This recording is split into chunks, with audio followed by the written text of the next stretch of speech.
everybody. I am so happy to be here. Thank you, thank you. And don't you think we ought to thank Mysterious Galaxy Bookstore for selling the books at this event? Yay! If you haven't guessed, I own a bookstore. So bookstores have a special place in my heart, but they do for all authors. And nothing means more to a bookstore than when you buy books from them. So thank you for loading up on gifts and books for yourself today. You know, to talk about my journey as a writer, the natural thing is to begin at the beginning. So instead of doing that, I'm going to start at the age of 30, when I signed up to take an oil painting class. I had just moved to a new town. I was looking for something to do with my time, and what I really wanted to do was learn how to sketch little pictures of my garden because I was writing books about the plant world. But that class was not available, and all that was available was oil painting. And when I took my first class, I realized right away that as a writer, I had skills that would translate very well to oil painting. Oil painters start by doing an underpainting, usually in a single color, like transparent red earth. And that's your first drawing, and you just block it in. And if you don't have everything in the right place and you haven't mapped out the lights and the darks, then what you do is you wipe it out and you start over again.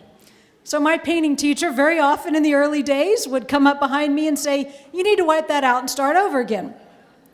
And everyone else in the class would moan and groan when that happened because they had just invested 10 whole minutes of their life in that drawing, and it was so precious to them.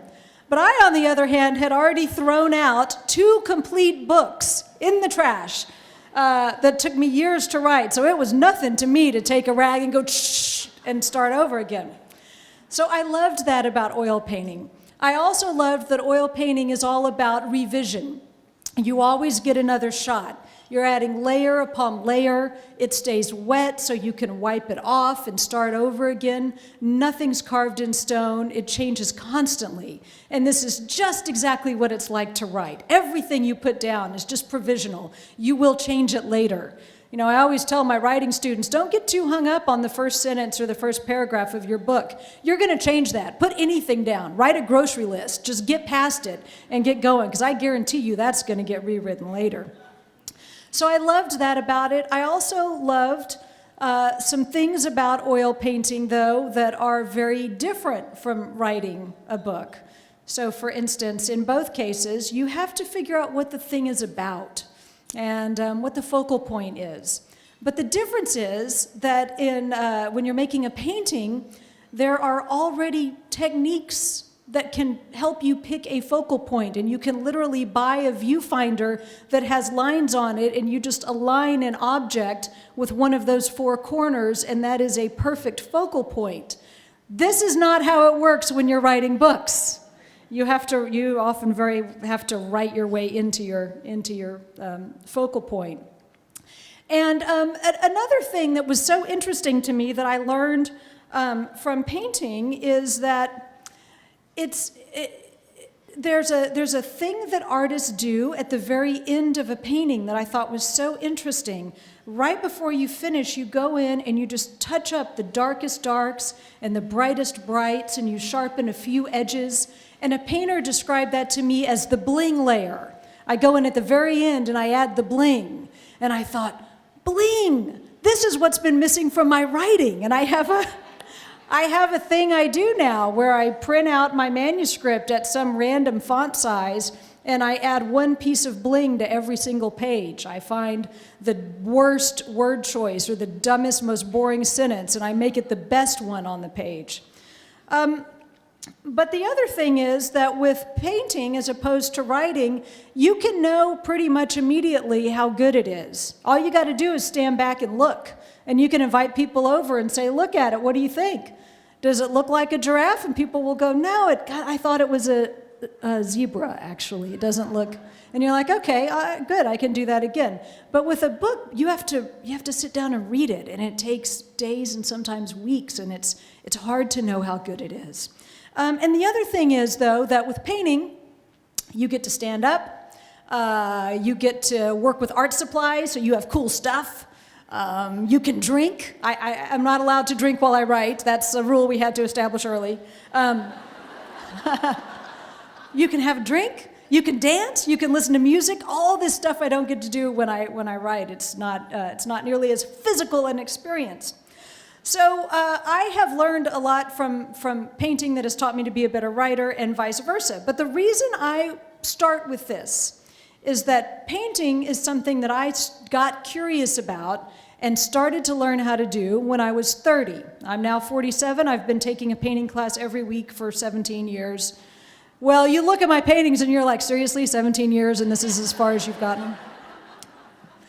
But it isn't necessary to be born with an interest in something. You know, we all start with our childhoods when we talk about something like this, but that doesn't have to be where those interests come from. You know, people ask me a lot, were you a big reader? Did you always want to be a writer when you were a little girl? And when I started writing about the natural world and plants, people would say, were you fascinated with bugs when you were a little girl? Were you fascinated with plants? Did you love the garden growing up? And I always thought, you know, it would be a very strange world if the only things we did as adults were those things we were interested in when we were 5, right? We would all be ballerinas or astronauts. Like, who would do our taxes? Like, there would be no one would do that. So I do feel very strongly that it is a perfectly reasonable and wonderful thing to develop interests as an adult that you did not have when you were a child. It was such a relief to me when I wrote The Drunken Botanist, which is a book about booze, because at last no one was going to come up to me and say, were you fascinated with whiskey when you were 5? I knew that wouldn't happen. But let's go back to 5. And in fact, I was a very early precocious reader. And I think if you'd asked me when I was 5, I would have said that I wanted to be a writer. It was one of those things where I saw writing and books and just said, oh, that's me. I'm in. I'm part of this. You know, I sometimes think about art, but particularly about literature as a river. And I just wanted to be in the river. I just wanted to get in there and swim. So I always wanted to be a writer. And I grew up in a very artistic family. My dad's a musician, and he worked for himself, played guitar. And my mother very much wanted to be a writer. She got a journalism degree and ended up doing a lot of corporate communication kind of work. But she also painted. My dad's also a photographer, and in my extended family are a lot of artists, particularly musicians and visual artists. So I felt a lot of permission to become a writer. That was fine with everyone. That was great. The problem was no one really told me how that works. I'm still trying to figure out how it works, by the way. I think if someone had sat me down when I was in high school and said, okay, well, here's what's going to happen. You're going to go to college and you're going to get an English degree and you're going to write some poems and short stories and you're going to submit those to what are called literary journals, and here's what one looks like, and that's what you'll do. And you'll get a few published, and on the strength of that, you'll go apply to something called an MFA program. And you'll get a master's degree in creative writing, and we'll teach you how to be a writer. And for your thesis, you'll write a novel or a memoir or an essay collection or short stories or poems. And that'll be your thesis, but it'll also be your first book that you'll try to get published. And if that doesn't work, we will have also taught you how to be an English teacher along the way. And you can do that, and that'll be your job. I think if anyone had told me that, I would have just done it, because I'm very good at following rules, and I would have written it down, and I would have done all those things in exactly that order. But I seriously did not know any of that. So I went off to the University of Texas to get an English degree, but I had tested out of all the English that you would ever need to graduate from college, and I somehow never got around to taking an English class. Sometimes I think college is wasted on 18-year-olds. I don't know that we should be trusted with these decisions. I wish I could go now. I ended up getting a degree in anthropology because I took a class that was fascinating. And because I didn't know how I was going to make a living. I grew up with, we were always broke. We never had any money.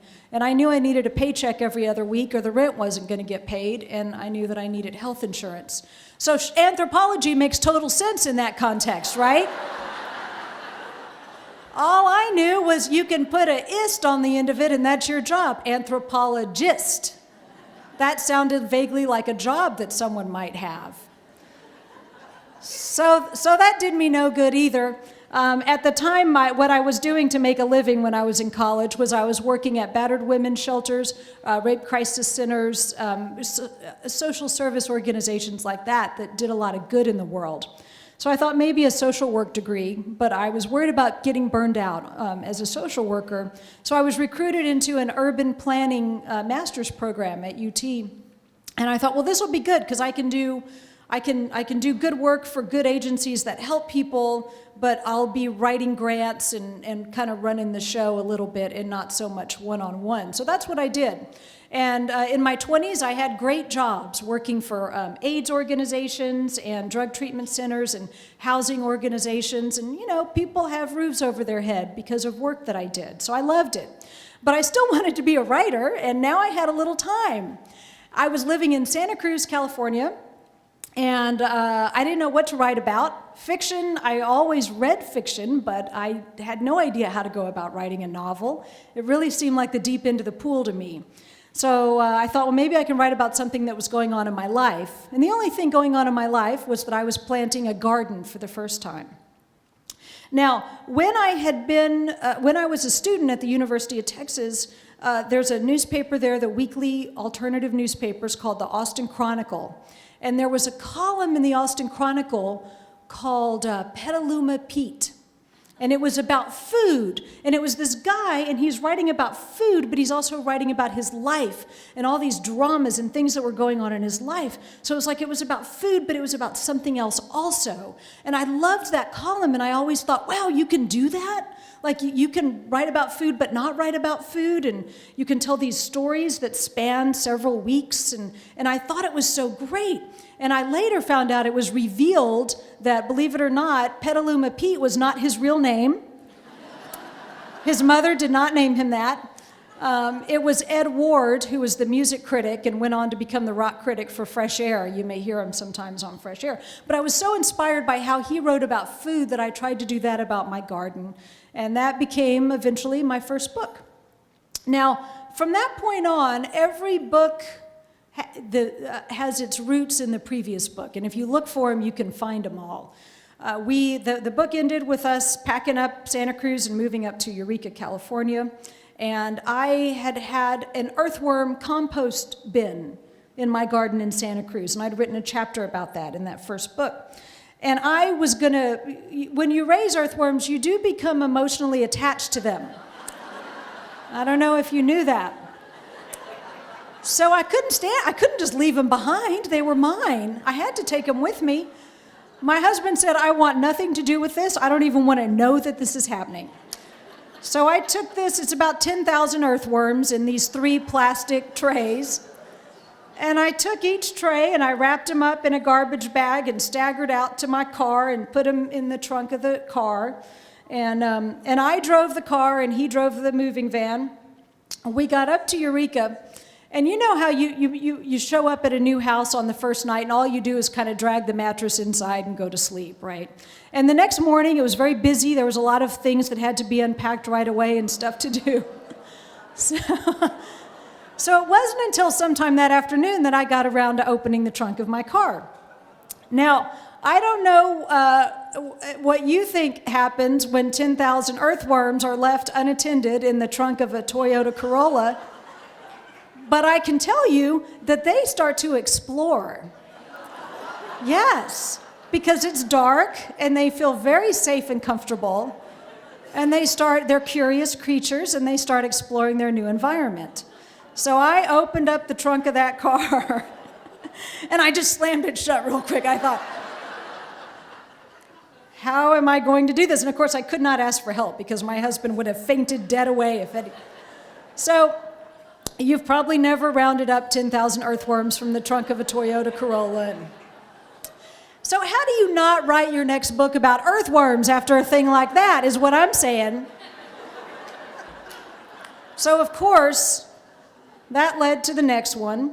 And a real turning point actually came for me in my writing career after those first two books, because those were both books that I wrote from beginning to end and edited and worked on and worked over and sold to a publisher and worked on some more with the editor, and I mean put in some years before I realized that they were just not working and had to be completely thrown away. And I had to start over with a blank page. And this is a very difficult thing to do. By the time I realized I had to do it, I had to give it a few days and, drink a lot of martinis to sort of work my way up to that and get rid of it and face a blank page again. And it was a pretty miserable experience. So I was out at the University of Iowa visiting a friend of mine who founded the nonfiction writers program in Iowa City. And he said, "Oh, I know what kind of writer you are." He said, "I've seen a lot of writers come through, and some of them just have to get in and get their hands in it and make a big mess, and it takes a long time, but they just have to figure it out by getting in and doing it. And that's what you are. And other kind of writers spend a long time just thinking about it and outlining and preparing and making notes. And it takes a long time, but by the time they sit down and start writing, it really goes pretty quickly because they've worked it all out." And I said, "Oh, I want to be that other kind of writer. I like that better." And he said, "Oh, you can't switch. You're one or the other." And I said, "Watch me." And I did. Man, my next book, I spent all this time planning it out, doing all my research. It was about the global flower industry. And so I knew right what to do when I started writing it and had a much better time. Meanwhile, though, I was really wanting to write fiction. And there are several failed novels in drawers in between those other books, which happens to a lot of writers. Somebody said, I wish I remember who said this, that novels are like waffles. You have to throw the first one out. And I threw out 2 or 3. But what happened with the Kopp sisters is that as I was researching The Drunken Botanist, I was looking for some information about a gin smuggler, and I accidentally stumbled into a newspaper article about these 3 women. And normally when you're doing research, you got to keep moving. You cannot let yourself get hung up on pick up a newspaper from 1915 and there will be 100 subjects for novels in there. You all can start your next book that way. But I got sucked into this story and spent the next 6 months putting their story together, tracking down family members, doing all kinds of research, making several trips out to New Jersey. And they did some really extraordinary things. Constance was one of the first women deputy sheriffs. But everyone's forgotten about them. No one's written a thing about them. They're unknown people. And I really felt like anyone could have found them, but I found them. And I thought, this is what I'm doing. And I don't care if nobody wants to publish this. I am going to tell these women's stories. I felt like I owed it to them because everyone forgot about them. And I had the ability to bring them back and to tell their story. So all these books I'm writing are true. They're based on their real true story and what actually happened. And it was a wonderful thing when a publisher said yes, because I felt like someone had agreed to come along and fund my midlife crisis, which is the greatest thing in the world. But I'll just finish up I'll finish where I began by saying that the fascinating thing to me about writing is that there is no straightforward roadmap. In addition to painting, I also sketch and draw, and I love to do sketching while I travel. And in fact, this afternoon, I'm going to go down to the beach and sit and draw pictures all afternoon. And y'all could come with me. Come with me if you want. All 500 of us will go. In an afternoon, I could show you enough drawing techniques that you could do a passable little sketch of the beach that you'd be very happy with. It's just learning one technique after another, and you just stack them on top of each other, and you are doing good, solid, passable little works of art. It's very doable. And writing, on the other hand, is just, It just feels like I'm swimming through a very dark and weirdly crowded and confusing ocean and bumping up against things, and I can't make out what they are or how to get through it or where to go next. It's a very mysterious and also enchanting process. And I'm delighted to be able to share it with you guys. Thank you so much.